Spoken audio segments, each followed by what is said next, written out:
አሰላሙ አለይኩም አርዱ ሲድቅ ዛሬ ላውንች ይደረጋል። ስለዚህ እየመጡ ያሉት እንግዶቻችንን የሚሰማቸውን በአርዱ ሲድቅ ጉዳይ እናወራቸዋለን። ስለዚህ ቀጣይ ኢንተርቪዎች ይኖራሉ። አርዱ ሲድቅ ብለው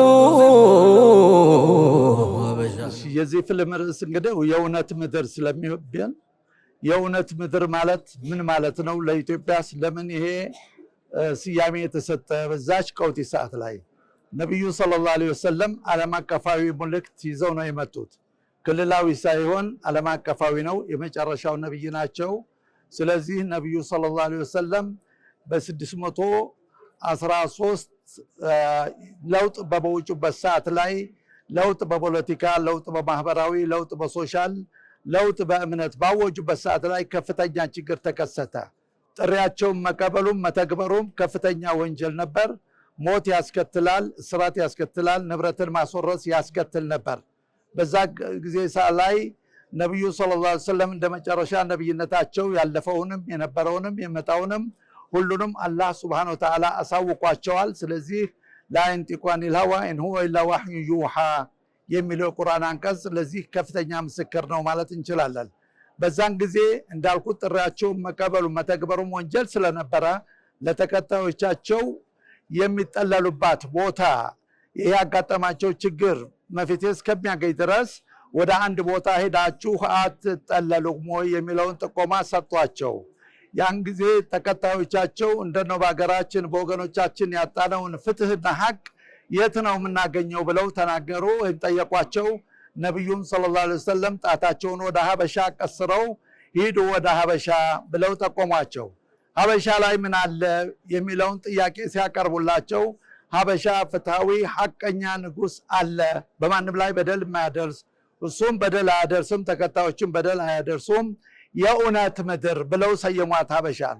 እንግዲህ ዓለማችን በአሁኑ ጊዜ ቢሆን በ21ኛው ክፍለ ዘመን የተቸገረው እውነትና ሐቅ ጠፍቶ ነው። በዛን ጊዜ እንግዲህ በዛ ቀውጢ ሰዓት ላይ እውነትና ሐቅ በአረቡም ዓለም አልነበረም፣ በዓለምም አልነበረም።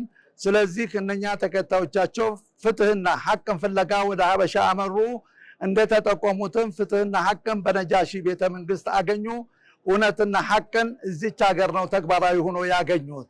ለዚህ ነው ይሄ ፊልምም ዳሰሳውም እቅዱም እውነትን ፍለጋ ለመጡት በዚሁ ሀገር ተፈጥሮ በዚሁ ሀገር ተሰርቶ እውነትና ሐቅን ፈልገው የመጡባት ሀገር ስለሆነ እውነትና ሐቅ ጠፍቶ ነው የዓለማችን ከፍተኛው ችግር፣ ጦርነቱም፣ እልቂቱም፣ ስደቱም እውነትና ሐቅ ጠፍቶ ነው።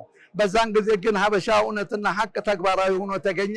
ነጃሺም እንደተጠቆመው ፍትህና ሐቅን ተግባራዊ አድርጎ ስደተኞቹን ተቀብሎ ተንከባክቦ ከ16 ዓመት ቆይታ በላይ አድርገዋል።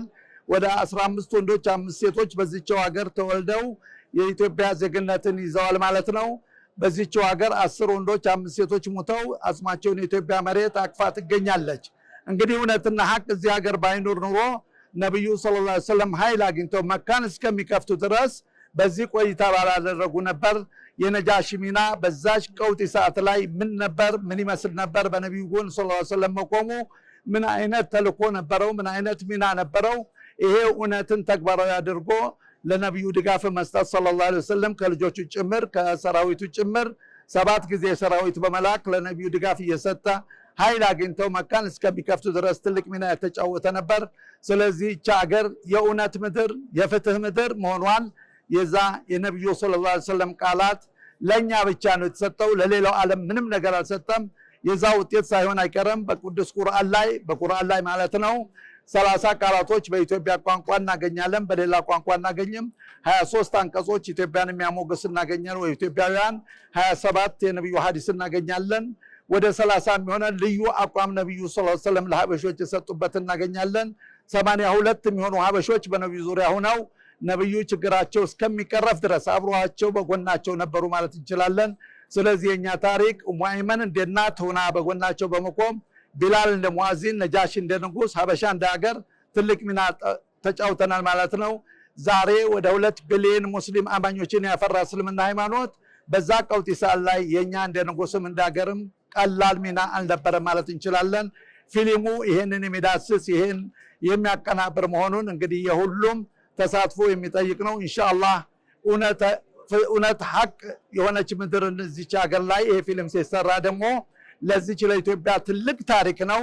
የዓለም ሙስሊም የሚያከብረው የሚያደንቀው ታሪክ ባለቤት አልባ ሆኖ ለረጅም ጊዜ ቆየ ስለሆነ አሁን ባለቤት እያገኘ ነው ማለት እችላለሁ። አመሰግናለሁ።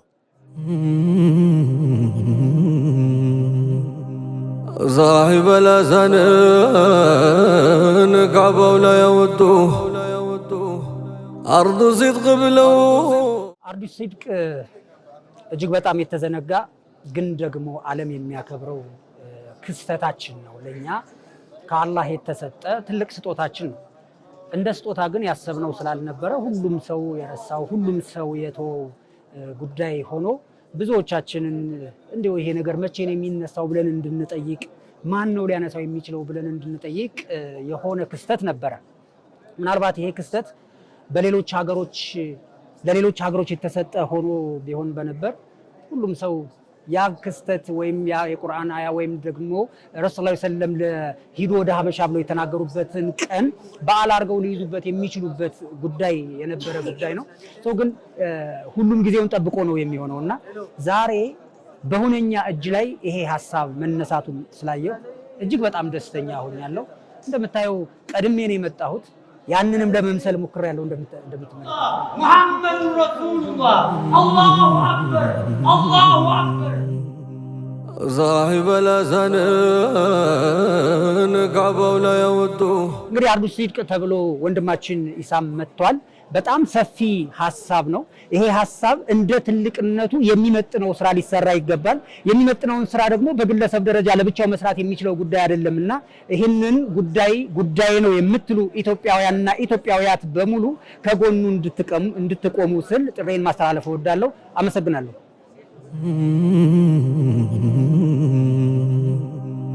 ዛሂበ ለዘንን ካባው ላይ ያወጡ አርዱ ሲድቅ ብለው ጀዛከላህ ኸይረን። በቅድሚያ ስሜ ሙባረክ አደም እባላለሁኝ። የሚዲያ ባለሙያና የበጎ አድራጎት እንቅስቃሴ ላይ የምሳተፍ ሰው ነኝ። ዛሬ እንግዲህ እዚህ አርዱ ሲድቅ የተሰኘው ፕሮጀክት ላውንቺንግ ወይም የማብሰሪያ ፕሮግራም ላይ በመገኘቴ በቅድሚያ በጣም ደስ ብሎኛል። ምክንያቱም እንደ እስማኤል ሐሰን፣ ኢስሃም ሀበሻን የመሰሉ ወንድሞች በተለይ በሙያቸው በርካታ ስራን የሰሩ ከዚህ በፊትም አሻራቸውን ያሳረፉ በጣም በዚህ በፊልሚንግ ኢንዱስትሪው ላይ ትልቅ አሻራ የነበራቸው ሰዎች በተለይ እስላሚክ የሆኑ ኮንቴንቶች ያልተነኩ ርዕሰ ጉዳዮችን በሚዳስስ መድረክ ዛሬ እዚህ ስላገኘ ነው እጅግ በጣም ደስ ብሎናል። እንግዲህ እንደሚታወቀው ብዙ ጊዜ ፕሮፌሰር አደም ካሚልም እንደሚያነሱት ስለ ነጃሺ የሚሆን ስለ ሀበሻ ስለ እስልምናና ሀበሻ ታሪኮች ብዙ ጊዜ እውቀቱ የለንም። እውቀቱ ስለሌለንም ለሌሎች አናሳውቅም፣ አናስተምርም። ዓለምም ይሄንን ሊያቅልን አልቻለም። ትልቁ ምክንያት እኛም ራሳችን አላወቅንምና እንድናቅም ከሚያነሳሱ ከሚጋብዙ ምክንያቶች አንዱ ደግሞ እንዲህ አይነት ፊልሞች እንዲህ አይነት ፕሮግራሞች ወይም ደግሞ ዶክመንተሪ ታይፕ ፕሮጀክቶች ሲዘጋጁ በደንብ ስለ ሀበሻ፣ ስለ እስልምና፣ ስለ ቢላል፣ ስለ ኡሙ አይመን እንዲሁም ደግሞ ስለ መጡት ሰሐቦች ታሪክ በደንብ የማወቅና ያንን ለማሳወቅ መነሳሳትን ይፈጥራል ብዬ አስባለሁ። በተለይ እንደ ሀገር ቅርስም እንደ ሀገር ትላልቅ ክስተት ተደርጎ ከሚወሰዱ ነገራቶች መካከል እንግዳ ተቀባይነትን፣ ፍትህንና የመሳሰሉትን የነጃሺን ታሪኮች በፊልም ዛሬ ላይ ወይም ደግሞ በዶክመንተሪ አይነት መልኩ ማሳየቱ ትልቅ መነሳሳትን ይፈጥራል ብዬ አስባለሁ። በርካታ አቅም ያላቸው በዚህ ዙሪያ ላይ መስራት የሚችሉ የፕሮዳክሽን የሚዲያ ባለቤቶች እና የተለያዩ የአርቱ ሰዎች እንዲሳተፉበት የሚጋብዝ መድረክም የሚከፍት ነው። ብዙ ጊዜ አይቻልም ብሎ ፈርተው ብዙዎች ማይደፈር አድርገው ያስቡታል እና ይሄ ትልቅ ታሪክ በተለይ ደግሞ በደንብ ያልተተረከ ታሪክ የእስልምና ታሪክ ዛሬ ላይ በእንደዚህ አይነት መልኩ በመውጣቱ እጅግ በጣም ተደስቻለሁኝ። ለብዙዎች መነሳሳትን ይፈጥራል። ከዚህ በኋላ በተሻለ መልኩ ከፍ አድርጎ ለመስራት የሚፈልጉ ሰዎች ብቅ ይሉበታል ብዬ አስባለሁኝና እጅግ በጣም የሚያስደስት ቀን ነበረ።